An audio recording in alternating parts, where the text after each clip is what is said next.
ሰላም የጃጊሶ ቤተሰቦች የዛሬው የፊልማችን ታሪክ እርስ በርስ ጨርሶ በማይስማሙ ወጣትና ሴት ወንድ ላይ የሚያጠነጥን ነው። ነገር ግን ከዕለታት አንድ ቀን ዕጣ ፈንታቸው የሆነና የመኖር ህልውናቸው ድንገት አደጋ ላይ ወድቆ ለበርካታ ወራት ሰው በሌለበት ደሴት ላይ ብቻቸውን ቀርተው በህይወት ለመቆየት ሲሉ አንዱ በአንዱ ላይ ለመደገፍ ግድ ይላቸዋል። ታዲያ እንዴት ይተርፋሉ? ምን አይነት ትርምስ ውስጥ ይገባሉ? በመካከላቸው ያ ያልተጠበቀው መሳሽ ትስስር እንዴት ሊፈጠር ቻለ? የሚሉና በርካታ ጥያቄዎችን በዛሬው ብሉ ሌገን ዘ አዌኪንግ በተሰኘው ፊልም ላይ በቆንጆ ሁኔታ አጠር አድርጌ ያስቃኛቸዋለሁ። ጃጊሶ ፊልማችን የሚጀምረው ኤማ በተባለች ቆንጅዬና በትምህርቷ ጎበዝ የሆነችን ሴት ልጅ በማስተዋወቅ ነው። ኤማ በማለዳ ሲሆን ከእንቅልፏ የምትነቀው ወዲያው ነበር ተዘጋጅታ ወደ ትምህርት ቤት ለመሄድ የምትጣደፈው። ኤማ በትምህርት ቤት ውስጥ በጣም ተወዳጅ ከሆኑ ተማሪዎች መካከል አንዷ ነች። በዚያ ላይ በጣም ጎበዝ፣ ተግባቢና በሁሉም ዘንድ የምትወደድ ሴት በመሆኗ በርካታ ጓደኞች ነው ያሏት። በዚህ በኩል ደግሞ ዲን ከተባለ ወጣት ጋር እንተዋወቃለን። ዲን ማለት ደግሞ የኤማ ፍጹም ተቃራኒ ነው። እጅግ ሲበዛ ሰነፍ፣ ጠዋት ሲነሳም አርፍዶ፣ እንደምንም ተጎትቶ ወደ መጸዳጃ ሄዶ ራሱን ቢያጸዳዳም እንኳን ጨረሰ ወዲያው ነበር ወደ ሳሎን መጥቶ የቪዲዮ ጌም መጫወት የሚጀምረው። ይህንንም ሁኔታውን የሚመለከተው ወላጅ አባቱ ጃክ ዘወትር ትምህርት ቤት የሚሄድበት ሰዓት እንደሚረፍድበት ያስተውሰው ነበር። በዚህ በኩል ኤማንና ታናሽ እህቷን ስቴሲ እናታቸው ባርባራ ወደ ትምህርት ቤት ስታደርሳቸው እንመለከታለን። ከጥቂት ቆይታ በኋላ ደግሞ ኤማ ወደ ትምህርት ቤት ገብታ ከቅርብ ጓደኛዋ ከሊዝ ጋር ትገናኛለች። ሁለቱ ተቀራርበው በማውራት ላይ ሳሉም ስቲፈን የተባለ የትምህርት ቤቱ ሸበላ ወንድ ወደ ኤማ ቀርቦ ሰላም እንዴት ነሽ ይላታል። እሱም ልክ እንደሄደ ሊዝ ወዲያው በኤማ ላይ በማሾፍ ልታበሽቃት ትሞክር ጀመር። በዚያው ዕለት በክፍል ውስጥ መምህር ክርስቲንሴን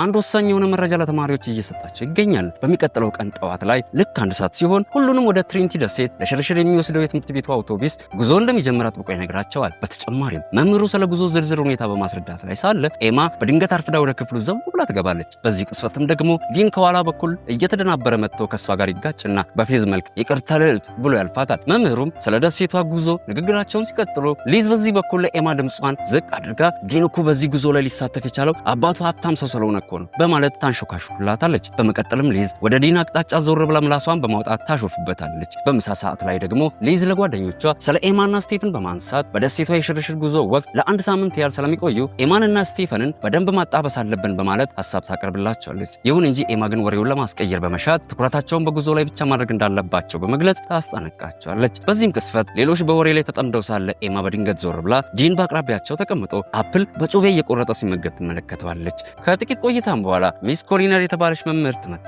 ዲን የያዘውን ጩቤ አስተውላ እንዴት ስለት ወደ ትምህርት ቤት ይዘት ትመጣለህ በማለት ክፉኛ ከተቆጣችው በኋላ በቀጥታ ወደ ርዕሰ መምህሩ ቢሮ እንደምትወስደው ትነግረዋለች። ሊዝም ይህንን ነገር ካየች በኋላ ለኤማ ስሚ፣ እንደ ስቲፈን አይነት ሸበላ ወንድ አይኑን እየጣለብሽ አንቺ መቼም እንደ ዲን አይነት ዱርዬ ከሆኑ ልጆች ጋር ለመጠባበስ አታስቢም አይደል ትላታለች። በሚቀጥለው ቀን ጠዋት ላይም ኤማ ለጉዞው በከፍተኛ ደስታ የተዘጋጀች ትታያለች። ከመውጣቷን በፊት እናቷን ባርባናንና አባቷን ፊልን እቅፍ አድርጋ ወደ ጉዞው እንድትሄድ ስለፈቀዱለት አመስግና ትሰናበታቸዋለች። በሌላ በኩል ደግሞ ዲን ወደ ጉዞ ለመሄድ ምንም አይነት ፍላጎት እንደሌለው እናስተውላለን። ይሁን እንጂ አባቱ ጃክ ግን ዲንን ከጥቂት ጊዜ በፊት እሱ የትምህርት ቤቱን ደንብ በመጣሱ መቀጣቱንና በዚህም ጉዞ ላይ እንዲሳተፍ ለማድረግ ምን ያህል እንደለፋ በመግለጽ ይቆጣው ጀመር። ዲንም ይህንን በሰማ ጊዜ ጉዞውን ለመሄድ እንዲሁ ፈቃደኛ ይሆናል። ይህንንም ተከትሎ በዚህ በኩል መምህር ክርስቲያንሴን ለተጓዥ ተማሪዎች በሙሉ ወደ ትሪኒቲ ደሴት ለሚደረገው ትምህርታዊ ጉዞ ሁሉም ተማሪ ወደ አውቶቡሱ እንዲገባ ያደርጋቸዋል። ቀጥሎም ሁሉም ተማሪ ወደ አውቶቡሱ መግባት ሲጀምሩ ስቴፈን ተብዬ ወደ ኤማ ቀረብ ብሎ ለስለስ ባለ ድምፁ እንዴት ነሽ አልኩሽ እኮ ኤማ ብሎ ይጠይቃታል። ኤማም ለስቴፈን በትክክል ምላሽ ከመስጣቷ በፊት ጓደኛዋ ሊዝ በድጋሚ እሷ ላይ እያሾፈችባትና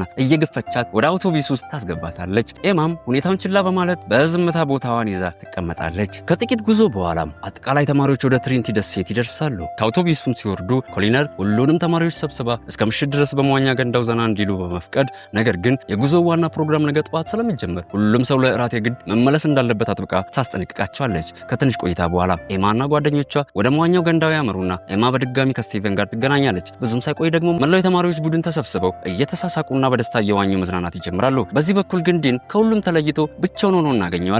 ዲን ከተማሪዎች ጋር በመቀላቀል ከመዝናናት ይልቅ በአቅራቢያው በሚገኝ በረንዳ ላይ ቆሞ ሁሉንም ነገር በርቀት መመልከት ነበር የሚያስደስተው። በዚያው ዕለት ምሽት ላይም ከኤማ ጓደኞች መካከል አንዷ እየተጣደፈች ወደ ኤማ ክፍል በመምጣት ስቲፈን በአቅራቢያው በሚገኝ ጀልባ ላይ በተዘጋጀ ፓርቲ ላይ እንዲገኙ መጋበዙን በመግለጽ ለኤማና ለሊዝ በደስታ እየተፈነከነከች ታሳውቃቸዋለች። ኤማ መጀመሪያ ላይ ወደ ፓርቲው ለመሄድ ፈቃደኛ ባትሆንም ነገር ግን ጓደኞቿ አጥብቀው ሲወተውቷት አብራቸው ለመሄድ ተስማማለች። ብዙም ሳይቆይ ሁሉም ተያይዘው ፓርቲው ወደ ተዘጋጀበት ጀልባ ያመራሉ። እዚያም እንደደረሱ ስፍራው በሚረብሽ የሙዚቃ ድምጽና በበርካታ ጨፋሪዎች ተሞልቶ ያገኙታል። ቀጥሎም ኤማ በሰዎች መሃል እየተሽለኮለከች ሄለን የተባለች ጓደኛዋን መፈለግ ትጀምራለች። ይሁን እንጂ በድንገት ግን ከፊት ለፊቷ ስቴፈን ሌላ ሴትን እያገላበጠ ሲስም ተመልክታ በድንጋጤ ድርቅ ብላ ትቀራለች። ቀጥሎም ኤማ ባየችው ነገር እጅግ አዝናና በሽቃ በፍጥነት ወደ ኋላ በመዞር ፓርቲውን ጥላ ለመውጣት ትንደረደር ጀመር። ዲንም በዚህ ጊዜ በአቅራቢያው ሆኖ የተፈጠረው ነገር በሙሉ በዝምታ ይከታተል ስለነበር ኤማ ተበሳሽታ ስትወጣ ተመልክቶ ፍቅረኛሽ ከአንቺ ከተሻለች ሴት ጋር ፍትት እያለ ነው አይደል ብሎ ያሾፍባታል። ኤማን ብሽቅ ባለ አነጋገር ስለ ስቴፈን ቅሌት እኔ ምንም ግድ አይሰጠኝም እሺ በማለት ትመልስለታለች። የሁለቱም በንግግር አለመግባባት ብዙም ሳይቆይ በድንገት ጀልባዋ ታላቅ በሆነ ግርግር መታወቅ ትጀምራለች። የከተማዋ ፖሊሶች ተማሪዎች በጀልባዋ ላይ እጽ ይዘው ገብተዋል የሚል ጥቆማ ስለደረሳቸው በድንገት ወደ ፓርቲው ደርሰው ጀልባዋን በመክበብ ላይ ይገኛሉ። ቀጥሎም ፖሊሶች ሁሉም ሰው ከጀልባዋ የፊተኛ መውጫ በር ላይ በእርጋታ ሰብሰብ ብለው እንዲቆሙ ያዟቸዋል። በዚህም የግርግርና የድንጋጤ ቅጽበት ኤማ በድንገት ወደ ኋላ ተንሸራታ በቀጥታ ወደ ጥልቁ ውቅያኖስ ውስጥ ትወድቃለች። ዲንም ወዲያው ኤማ ወደ ባህሩ ውስጥ እየሰመጠች መሆኗን ተመልክቶ ያለምንም ማመንታት በፍጥነት ተከትሏት ወደ ባህሩ ውስጥ ዘሎ ይገባል። ኤማንም ከመስመጥ ያድናትና በአቅራቢያቸው ስትንሳፈፍ ወደ ነበረች አንዲት አነስተኛ የአደጋ ጊዜ ማምለጫ ወደ ሆነች ጀልባ ይዟት ይሄዳል። በዚህም ቅጽበት ዲን ይህችም አነስተኛ ጀልባ ከትልቁ ጀልባ ጋር በገመድ መታሰሯን ያስተውላል። ይሁን እንጂ ዲን ግን ስሙ በፖሊስ መዝገብ ላይ እንዳይሰፍር በመስጋት ወዲያው ገመዱን ቆርጦ ጀልባዋን ያለያያታል። ኤማም ግራ ተጋብታ ለምንድነው እንዲያደረግከው ብላ ተጠይቋለች። ዲንም ፈጽሞ በፖሊስ መያዝ እንደማይፈልግ ይነግራታል። ዲን ፖሊሶች ፍተሻቸውን ጨርሰው ከሄዱ በኋላ በቀላሉ ወደ ትልቁ ጀልባ ለመመለስ ነበር ያስበው። ይሁን እንጂ ነገሮች ግን እሱ ባቀደው ልክ አልነበረም የተከናወኑት። ብዙም ሳይቆይ ፓርቲው የተዘጋጀባት ትልቋ ጀልባ ከዓይናቸው በጣም ርቃ ትጓዛለች። በዚህም ቅጽበት ዙሪያቸው በኃይለኛ አውሎ ነፋስ መናወጥ ይጀምራል። ዲንም ወዲያው እነሱ ያሉበት ትንሿ ጀልባ ምንም አይነት ሞተር እንደሌላትና በፍጥነት መጓዝ እንደማይችሉ ይገነዘባል። ይህንንም ተከትሎ ሁለቱ ምንም አይነት እርምጃ ሳይወስዱ አንድ ግዙፍ የሆነ ማዕበል ተነስቶ በኃይለኛው እየመታቸው ያወዛውዛቸው ጀመር። ኤማና ዲን የአውሎ ነፋሱ ኃይል ሁለቱም በባህሩ ላይ ያላጋቸው ቢሆንም እንደምንም ለመትረፍ ትንሿ ጀልባን አጥብቀው ይይዟታል። በስተመጨረሻም ሁለቱ ሌሊቱን ሙሉ ያለማንም እርዳታ ባህሩ ላይ ሲሳፈፉ ካደሩ በኋላ ራሳቸውን በአረብ ባህር መሃል ላይ ሆነው ያገኙታል። ይባስ ብሎ ዲን ስልኩን በባህሩ ውስጥ ጥሎት ነበርና በጣም ተጨንቆ ኤማን እስቲ ስልክሽን ስጪኝ ብሎ ይጠይቃታል። ይሁን እንጂ ኤማን ብትሆን ስልኳን አውጥታ ስትመለከት አካባቢው ላይ ምንም አይነት የኔትወርክ ምልክት ልታይ አልቻለችም። በዚህም ክስተት ኤማ እጅግ ተበሳሽታ ዲንን ከጀልባዋ ላይ ወርደን ከመራቅ ይልቅ እዚያው ሆነን በፖሊስ ብንመረመር ነበር የሚሻለው ብላ ትጮህበታለች። ዲንም የሆነ ሰው ሊያድናቸው እንደሚመጣ በመንገር ሊያረጋጋት ይሞክራል። ቀጥሎም ሁለቱ ምን ማድረግ እንዳለባቸው በመጨቃጨቅ ላይ ሳሉ ኤማ በድንገት ራቅ ብሎ የሚታይ የባህሩን ሰፊ ደሴት ታስተውላለች። ቀጥሎም ኤማና ዲን ወዲያው ከርቀት ወደሚታየው ደሴት መጓዝ ይጀምራሉ። ዲንም በዚህ ጊዜ በትንሿ ጀልባ ውስጥ የተቀመጠ የአደጋ ጊዜ ምልክት መስጫ ባለጭስ ሽጉጥ ያገኛል። ይህም መሳሪያ ብቸኛ በህይወት ለማዳናቸው ዋስትና ሊሆናቸው እንደሚችል በመረዳት ዲን ወዲያው ያነሰዋል። ከዚህም በመቀጠል ሁለቱ በትልቅ ተስፋ ወደ ደሴቲቷ ማቅናት ይጀምራሉ። እዚያም በደረሱ ጊዜ በፍጥነት እርዳታ እንደሚያገኙ ሙሉ በሙሉ እምነት ያደርጋሉ። በዚህ በኩል ደግሞ በሆቴሉ ውስጥ ህገወጥ በሆነ ፓርቲ ምክንያት በተፈጠረው ግርግርና ውካታ እጅግ የተበሳጩት መምህር ክርስቲያን ሴን ጉዞ መሰረዙን በቁጣ ሲያውጁላቸው እንመለከታለን። በዚህም ቅስፈት ሊዝ በጭንቀት ተሞልታ ወደ መምህርት ኮሊየር ቀረብ ብላ ኤማ ከነሱ ጋር ወደ ሆቴሉ እንዳልተመለሰች ትነግራታለች። በተጨማሪም ሊዝ ኤማ ከሌላ ሰው ጋር ፈታ እያለች አድራ ይሆናል በሚል ግምት እስካሁን ድረስ ዝም ማለቷን በመግለጽ ለመጀመሪያ ጊዜ ያየቻት ፓርቲው በተዘጋጀበት ጀልባ ላይ መሆኑን ታሳውቃታለች። መምህር ክርስቲያን ሴንም ይህንን በሰማ ጊዜ ወዲያው የተማሪዎችን ስም ዝርዝር የያዘ መዝገብ ገልጦ በማንበብ የእሷንና የዲንን መሰወር ያረጋግጣል። በዚህም የተነሳ አሁን ላይ ሁሉም ሰው ኤማና ዲን አንድ ላይ መጥፋታቸውን ይገነዘባሉ። ብዙም ሳይቆይ ደግሞ ፖሊሶች ወደ ሆቴሉ መጥተው የተማሪዎቹን ጓደኞች በሙሉ ስለ ሁለቱ መጠየቅ ይጀምራሉ። መምህርት ኮሊየርም ፖሊሶችን ሁለቱን ተማሪዎች በፍጥነት ለማግኘት የሚያስችል ሌላ መንገድ ይኖር ይሆን ብላ ተጠይቃቸዋለች። ፖሊሶችም ለኮሊየር በደሴቲቷ ዙሪያ እንዲህ አይነት የመጥፋት አጋጣሚዎች በተደጋጋሚ እንደሚከሰቱና አንዳንድ ጊዜም የጠፉ ጎብኚዎች በራሳቸው ጊዜ እንደሚመለሱ በመግለጽ ተስፋ የሚያስቆርጥ ምላሽ ይሰጧታል። በተጨማሪም ኤማና ዲን በሰፊው ውቅያኖስ መሃል ላይ ሰጥመው ከቀሩ እነሱን ማግኘት እጅግ አስቸጋሪ እንደሚሆን አስጠንቅቀው ይነግሯቸዋል። ቀጥሎም የዲን አባት ጃክ የልጁን መጥፋት እንደሰማ ወዲያው ወደ ትምህርት ቤቱ ይመጣል። በዚህ በኩል ደግሞ የኤማ እናት ባርባራና ወላጅ አባቷ ፊል በቦታው ላይ መገኘታቸውንም እናስተውላለን። ሶስቱም ወላጆች በከፍተኛ ጭንቀትና ፍርሃት ውስጥ ሆነው ርዕሰ መምህሩን ልጆቻቸው ላይ ምን እንደደረሰባቸው ለማወቅ በጥያቄ ሲያጨናንቁት ነበር። ይሁን እንጂ ርዕሰ መምህሩ ግን ምንም አይነት ግልጽ የሆነ መረጃ ሊሰጣቸው አልቻለም። በዚህ በኩል ደግሞ ኤማና ዲን ደሴቲቱን በማሰስ ላይ ይገኛሉ። በጫካ ውስጥም ረጅም ርቀት ከተጓዙ በኋላ በተፈጥሮ ጥበቃ ውስጥ የተደበቀ አንድ እጅግ ውብ የሆነ ግዙፍ ፏፏቴ ያገኛሉ። ዲንም በፏፏቴው ውበት እጅግ ተማርኮ ደስ በሚል ስሜት ኤማን በስልኳ ፎቶ እንድታነሳው ይጠይቃታል። ይሁን እንጂ ኤማ ግን በንዴት ሁለታችን ምንም በማናውቀው ደሴት ላይ ተጠምደን ሳለ ጭራሽ አንተ እንደ ሽርሽር ቆጥረ ፎቶ አንሺኝ ትላለህ ብላ ትጮህበታለች። በመቀጠልም ኤማ ለዲን ለወደፊት ህይወቷ የትምህርት ማስረጃዋና ከፍተኛ ውጤቷ በጣም እንደሚያስፈልጋት ህልሟም ታዋቂ በሆነው ፕሪስተን ዩኒቨርሲቲ ገብታ መማር እንደሆነ በመግለጽ ለዚህ ደግሞ ይህ ትምህርታዊ ጉዞ ለሷ እጅግ ወሳኝ መሆኑን ትገልጽለታለች። ይሁን እንጂ አሁን ላይ ግን ሁለቱ በፍጥነት ወደ መጡበት ካልተመለሱ እስከዛሬ ድረስ ኤማ የለፋችበት ነገር በሙሉ ከንቱ እንደሚቀር እርግጠኛ ሆናለች። ብዙም ከተከራከሩ በኋላ ለተጨማሪ በርካታ ሰዓታት በጫካ ውስጥ መጓዛቸውን ይቀጥላሉ። በስተመጨረሻም ብዙ ተጉዘው የደሴቲቷ የመጨረሻ ጫፍ ላይ ይደርሳሉ። ይሁን እንጂ የቱንም ያህል እርዳታ ለማግኘት ቢኳትኑም ምንም አይነት እርዳታ ሊሰጣቸው የሚችል ምልክትም ሆነ ሰው ወይም ደግሞ ከዚህ ጭር ያለ ደሴት ማምለጫ የሚሆን መንገድ አላገኙም። ይህም በእንዲህ እንዳለ ሁለቱ በድካምና በተስፋ መቁረጥ ስሜት ሆነው መጀመሪያ ወደ መጡበት ትንሽዬ ጀልባ ዘንድ ለመመለስ ይወስናሉ።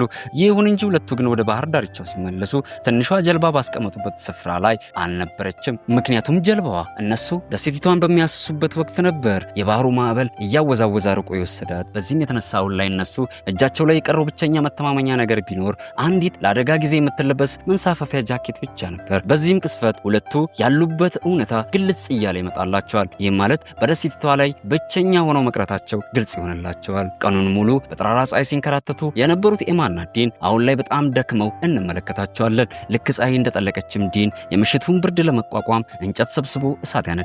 ዲን ኤማ በምሽቱ ብርድ እየተንቀጠቀጠች መሆኗን ተመልክቶ በቀስታ ሸሚዙን አውልቆ እንድትለብስ ይሰጣታል። በመካከላቸውም የነበረው አለመግባባት ቀስ በቀስ እየረገበ መምጣት ይጀምራል። እሳቱም ዳር አጠገብ ላጠገብ ተቀምጠው እርስ በርሳቸው ወላጆቻቸው እነሱን ፈልገው እንደሚያገኟቸው በመተማመን መጽናናታቸውን ይቀጥላሉ። በማግስቱም ጠዋት ዲን ከተኛበት ሲነቃ ኤማን ከጎኑ ያጣታል። ከዚያም በድንጋጤ ተነስቶ በባህሩ ዳርቻ እየተሽከረከረ መፈለግ ይጀምራል። ከጥቂት ደቂቃዎች በኋላ ኤማ በሰማይ ላይ የሚያልፉ አውሮፕላኖች ወይም ደግሞ ሄሊኮፕተሮች እነሱን እንዲያዩአቸው በማሰብ አሸዋው ላይ በትልቁ SOS የሚል የአደጋ ጊዜ ምልክት መስጫ ቃላትን እየጻፈች ያገኛታል። ከዚያም በመገረም ኤማ ምን እያደረግሽ ነው ብሎ ይጠይቃታል። ኤማም ቀና ብላ ያየችው የሁለታችንንም ህይወት ለማዳን እየሞከርኩ ነው በማለት ትመልስለታለች። በተጨማሪም ጊዜ ከማባከን ይልቅ በዚህ ደሴት ላይ ለመኖር መገደዳችን ካልቀረ የግድ ንጹህ መጠጥ ውሃን ፈልጎ በማግኘት ላይ ማተኮር አለብን ትለዋለች። ይሁን እንጂ ዲን ግን የኤማን ጭንቀት ብዙም ቦታ ሳይሰጠው በዝምታ ወደ ባህሩ ውስጥ ገብቶ መዋኘት ይጀምራል። ኤማን በዚህ ጊዜ ከባህሩ ዳርቻ ላይ ሆና በትዝብት ትመለከተዋለች። በዚህ በኩል ደግሞ በሆቴል ውስጥ መምህር ክሪስቲያን ሴን የኤማና የዲን ወላጆችን ሰብስበው በማነጋገር ላይ ይገኛል። ለወላጆቻቸውም ፖሊሶች ፍለጋቸውን መጀመራቸውንና ተማሪዎቹ ተጠቅመውበት ሊሆን ይችላል የምትባል አንዲት ትንሽዬ ጀልባ ማግኘታቸውን ያሳውቃቸዋል። ይህንን በሰማ ጊዜ የዲን አባት ጃክ ትዕግስት በማጣት ተናደው ፖሊሶች ሁኔታውን በአግባቡ መያዝ ካልቻሉ ራሳችን የግል አስፈላጊ ቡድን መቅጠር አለብን በማለት መጮህ ይጀምራል። ይሁን እንጂ መምህር ክርስቲያን ሴን ግን ፖሊሶች የሚችሉትን ሁሉ እያደረጉ መሆኑንና ልጆቻቸውን በቅርቡ እንደሚገኙ ተስፋ በመስጠት የሁለቱን ወላጆች ለማረጋጋት ይሞክራል። እዚህም ጋር ኤማ በደሴቷ ላይ የሚጠጥ ንጹህ ውሃ ለመፈለግ ወደ ጫካው በማምራት ላይ ትገኛለች። በስተመጨረሻም ኤማ ትንሽዬ ንጹህ ወራጅ ውሃ አግኝታ ለመቅዳት በመሞከር ላይ ሳለች ድንገት አንድ እንግዳ የሆነ ስሜት ሰውነቷን ውርር ያደርገዋል። የሆነ ሰው በጫካው ውስጥ ተደብቆ እሷን እየተከታተላት ነበር የመሰላት። በዚህ ጊዜ ድንገት የጫካ ወፎች በኃይል ሲጮሁና የደረቁ የዛፍ ቅጠሎች ሲረገጡ የሚወጡትን ድምፅ ሰምታ ልቧ በፍርሃት እየፈጠነ መምታት ይጀምራል። ስለዚህ በድንጋጤ ተውጣና ተሸብራ ወዲያው ወደ ባህር ዳርቻው ተመልሳ ትሄዳለች። ከዚህም ክስተት በኋላ ሁለቱ በሰላም ለመኖር ሲሉ ተባብረው ለመስራት ይወስናሉ። ከፀሐዩ ሐሩር ለመከላከል በማሰብም ቅጠሎችንና ቅርንጫፎችን በመጠቀም ትንሽ መጠለያ መሳይ ዳስ ይሰራሉ። ይሁን እንጂ ኤማ ግን አሁንም ቢሆን ተስፋ ሳትቆርጥ ወደ ባህር ዳርቻው ሄዳ እርዳታ ለማግኘት SOS የሚለውን ምልክት ደጋግማ በትልቁ መጻፏን አላቆመችም። ቀናትም እያለፉ ይሄዱና ኤማና ዲን የሚባላ ነገር ፍለጋ ደሴቷን ማሰሳቸውን ይቀጥላሉ። ዲንም መፈለጉን ሲቀጥል በአንድ የአትክልት ስፍራ ላይ ትልቅ የሙዝ ዛፍ ያገኛል። ከዚያም በደስታ የተወሰኑ ሙዞችን ከዛፉ ላይ አውርዶ ለጊዜውም ቢሆን ራባቸውን ያስታግሳሉ።